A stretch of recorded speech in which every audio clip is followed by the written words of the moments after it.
Now, let me tell you about another person who is on the enemy of the people list, and that is a woman by the name of Cat Lewis, right? Catriona Lewis, to give her full title. She is apparently the executive producer of Songs of Praise, calls herself a Christian on Twitter, therefore obviously is a very forgiving sort of individual, but she seems a little confused about some of the songs and some of the anthems that we sing. So here's what she said on Twitter. Do those Brits who believe it's okay to sing an 18th century song about never being enslaved, written when the UK was enslaving and killing millions of innocents, also believe it's appropriate for neo-Nazis to shout, "We will never be forced into a gas chamber"? Hashtag Rule Britannia. Well, Kat, I've got some news for you, sweetheart. That's not really the sort of thing we expect from the executive producer of Songs of Praise, or indeed a Christian. So you might wish to take a second look at that tweet and possibly refer yourself to the disciplinary committee at the BBC. But let's talk to Rod Liddle, a man that knows a thing or two about the BBC, journalist, associate editor at The Spectator, formerly of the Today programme. Rod, a very good morning to you. Welcome. Good morning, Mike. How are you doing? Yeah, I'm very well indeed. Slightly shocked, really, that Christians like Cat Lewis would have such terrible thoughts. What a silly woman. I mean, really. It's remarkable, but the trouble is, and the reason she was able to tweet that is that the BBC is a bubble, and they all think the same thing. Yeah, that's the whole problem with it. And you know, it's the same when Emily Maitlis makes her totally unbiased comments at the start of Newsnight or tweets them, because everyone on the programme and because everyone within the BBC thinks the same thing. They don't think they're saying anything political at all. They think it's just right. Right. I mean, I was talking to John Rentoul a little bit earlier on in the show to say that it's rather ironic, is it not, for the BBC to be at the centre of this kind of scrutiny, and they seem to be almost deliberately throwing themselves under the bus. I mean, they're providing more and more ammunition for those of us who think that they should be disbanded, that the licence fee should disappear. Yeah. You know, they're just giving us more and more ammunition every day. It's remarkable, isn't it? It is the only known example of someone actually being inside a coffin, but able still to hammer more nails into it from the inside. Exactly. I mean, it's almost as if, as he said, it's almost as though their enemies are actually running it from the inside.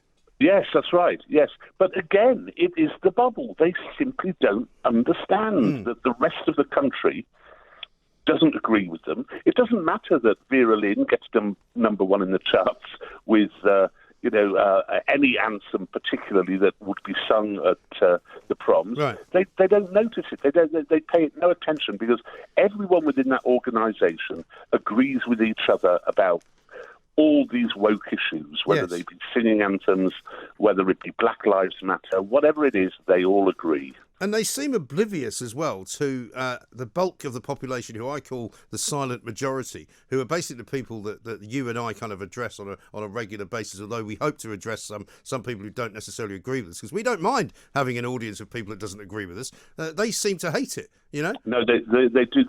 They loathe the people who pay their licence. Yeah. Particularly the elderly. Because they're all racists. Yeah, they're all racist, Little Englanders, but also Middle England. They loathe the values of Middle England. And you kind of hope to, I mean, they know that they're metrocentric. And they tried to alter this by going to Salford and moving certain programmes up to Manchester. But all they did really was just shift all their prejudices, 190 miles up the M6. Right. But of course, the other thing that I find remarkable is the sort of complete and utter lack of irony that seems to not fill the veins of these people. I'm looking at a piece about the Finnish conductor who's believed to have been the start and the kind of catalyst of all of this getting rid of Rule Britannia, Land of Hope and Glory. She is understood. Her name is Dahlia, I believe. She's from Finland. Dahlia is a big supporter of Black Lives Matter and thinks a ceremony without an audience is the perfect moment to bring change. I mean, I read that and I think it's just been written by a comedian. So when you're performing without an audience, you think this is a good time to do something different. Similarly, it would appear that her husband, apparently, is in a pop band who sing a lot of songs about Hitler. Yeah, a metal band, I think it is, isn't it? A Finnish metal band. Right. God, I can't wait to hear them. They're marvellous. She's not actually, I don't think she's Finnish. I think she's actually from Kiev. Okay. And moved to Finland at a young age. Oh, right. But, you look at Finland. That's the Finnish national anthem was written by a German in Swedish. Right. So you can understand the Finns not really getting Yes, patriotism. and listen, without wishing to be too jingoistic about things, I did also have a wry smile on my face when I discovered yesterday that the guy running the British Museum now, who is in fact German and wants to get rid of the statue of the guy who actually founded the British Museum on the grounds that he was involved in some kind of horrible slavery back in the day, is actually from Dresden. Yes. There's kind of irony there as well, isn't there? There are so many ironies, and the horrible thing is that our institutions are now governed by these people. Right. I mean, that's a real problem. While the great mass of the general public has no time whatsoever for this idiocy, nonetheless, the BBC, the British Museum, probably the Arts Council, every other quango and institution you can mention are all governed by people who have these same views. It's pretty bad. It's not quite as bad as it is in America, and you can see what's happening there. As a consequence of it, with a lack of police on the streets and BLM protesters bullying and beating up people who don't agree with them, we're headed the same way, I fear. I do worry. I saw David Baddiel's tweet this morning as well. I don't know whether you've seen that, where he's basically using the C word to describe anyone who listens to Rule Britannia, particularly Nigel Farage. And this kind of, absolute petty hatred that Ramonas seem to have it's like, I was talking to Julie Hartley-Brewer this morning. It seems to me that there's the same group of people who don't want to go back to school with their kids, don't want to go back to work on the train, don't want to leave the European Union, also don't want to allow anybody not to wear a mask, and now they all hate Rule Britannia. I mean, it's literally like some kind of, box, you pick your box of tricks and they're all in that box. They are. They're all on the same side in the culture war. There's no question about that. And I think they're all insulated from reality. Because they're all pretty well off as well.